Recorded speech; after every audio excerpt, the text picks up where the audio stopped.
right now.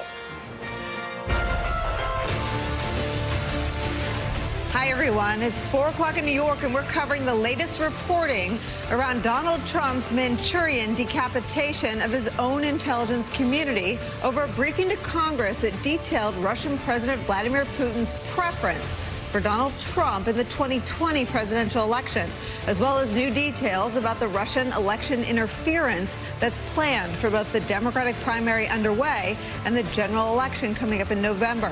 From that stunning New York Times report that has ignited a political firestorm across the ideological spectrum and generated serious alarm in national security circles. Quote, Intel officials warned House lawmakers last week that Russia was interfering in the 2020 campaign to try to get President Trump reelected. That's according to 5 people familiar with the matter.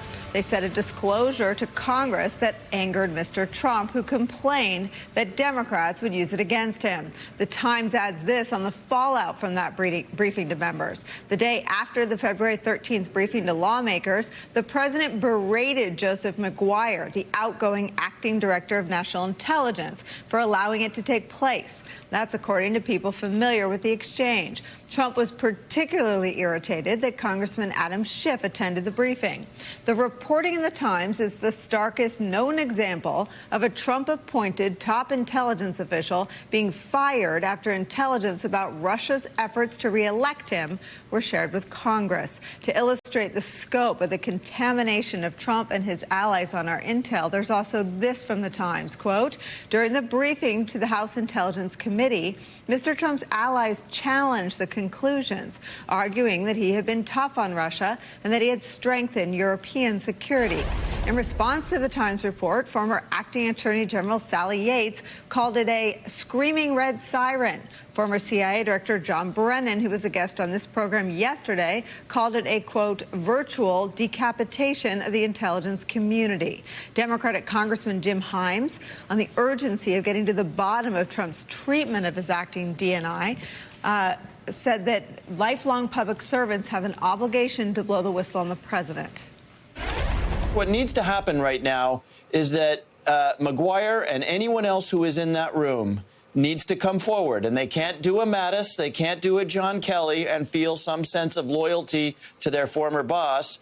These people need to come forward because what we're talking about is one of the cornerstones of our democratic republic. If it is true that McGuire was dressed down by the president because his people made a presentation to the Intelligence Committee, McGuire needs to speak up right now and tell the world that that is what happens.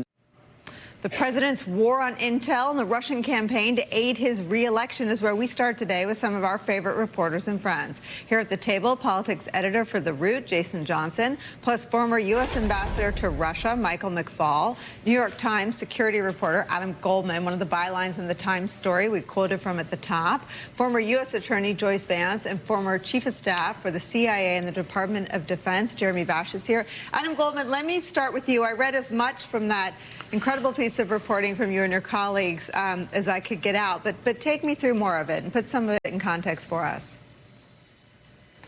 Well, the context is there's this critical election briefing that was provided to Congress as mandated, and the election czar, Shelby Pearson, provided information about Russian intentions, and then she was asked the inevitable question about Putin and does he want to see Trump reelected. And, in this hearing, she said that's Putin's preference, that, in fact, Putin favors Trump being reelected. And that set the Republicans off. I mean, they went ballistic, and they were pushing back extremely hard, asking, why they had come to that analytic conclusion. What's the evidence of that? And it's my understanding that, they basically berated these intel community people who appeared in front of them. And, fast forward to the next day, that briefing was on February 13th. And on Valentine's Day, Trump, is angry with Joe McGuire, right, the acting head of DNI, about this briefing, and Schiff who's on the Intelligence Committee, getting this information because he fears it's going to be weaponized. I don't believe our piece said definitively that the two were connected. That's why McGuire was fired. But clearly he was upset with McGuire.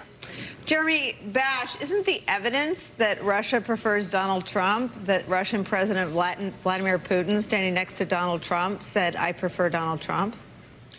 Yeah, and that was their preference in 2016. As for whether or not their operations now are designed specifically to favor Donald Trump or merely to conduct a cyber attack merely of our democratic election, I think is a little bit besides the point. We have a nation-state adversary of the United States of America, the Russian Federation, conducting a cyber attack against our country.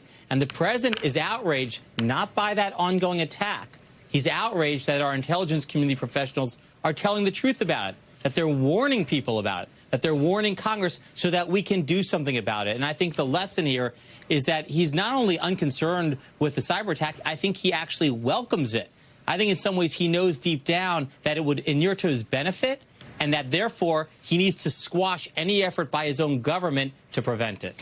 Jeremy, I played that sound of Congressman Himes saying that outgoing acting DNI McGuire needs to speak out. Couldn't the committee run by Democrats subpoena him today? They could ask for testimony by McGuire, by others who know about this analysis. And more fundamentally, I think ultimately this intelligence will have to be declassified and published in the same way that the January 2017 intelligence community assessment about Russian attempts to hack the 2016 election was ultimately published shortly after Trump was inaugurated. We need to see this intelligence declassified, if for no other reason so the apparatus of our government and all the election officials in all 50 states can protect the election in November.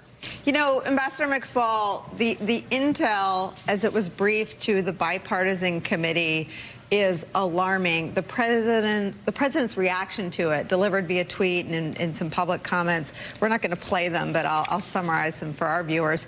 This is Trump a few moments ago. He said, "I was told a week ago that they said they're trying to start a rumor.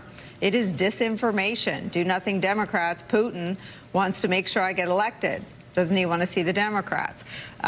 What is the impact? I mean, Fiona Hill testified under oath that she wouldn't be a part of Russian disinformation efforts. It seems that the order to traffic in Russian disinformation is coming in the executive branch of government from the president himself. You're right. Deeply disturbing. And the overall idea that we are going to politicize intelligence is really scary to me, and that goes well beyond the Russia threat. If everything is through a polarized partisan lens that the president believes, then he's not going to have accurate information about pandemics or nuclear weapons or the China threat, the Iranian threat. So that's the first thing that disturbs me. The second thing that disturbs me, though, is that we know all about this. That means the system is leaking. The reporters are supposed to report, but why are we getting this intelligence the way we are? And third, it's a little convoluted now. We've heard some reporting about the intentions that Vladimir Putin, it is an intelligence assessment that Putin seeks Trump's victory again. To me, that's no great insight, as Jeremy was just saying. Very clear. There's other people that study Vladimir Putin and the Russians, including me. That's a pretty clear statement. What's more important to me and more mysterious is, are they doing concrete things to help get the president reelected? And that's what's unclear to me. And I agree with Jeremy. Let's just start declassifying this stuff. By the way, not January 2017, but let's declassify it before the election so the American people know what's going on. That's what the Obama administration was criticized for not doing back in 2016. Maybe we should just open up and have the ODNI have public hearings every week until the election in November.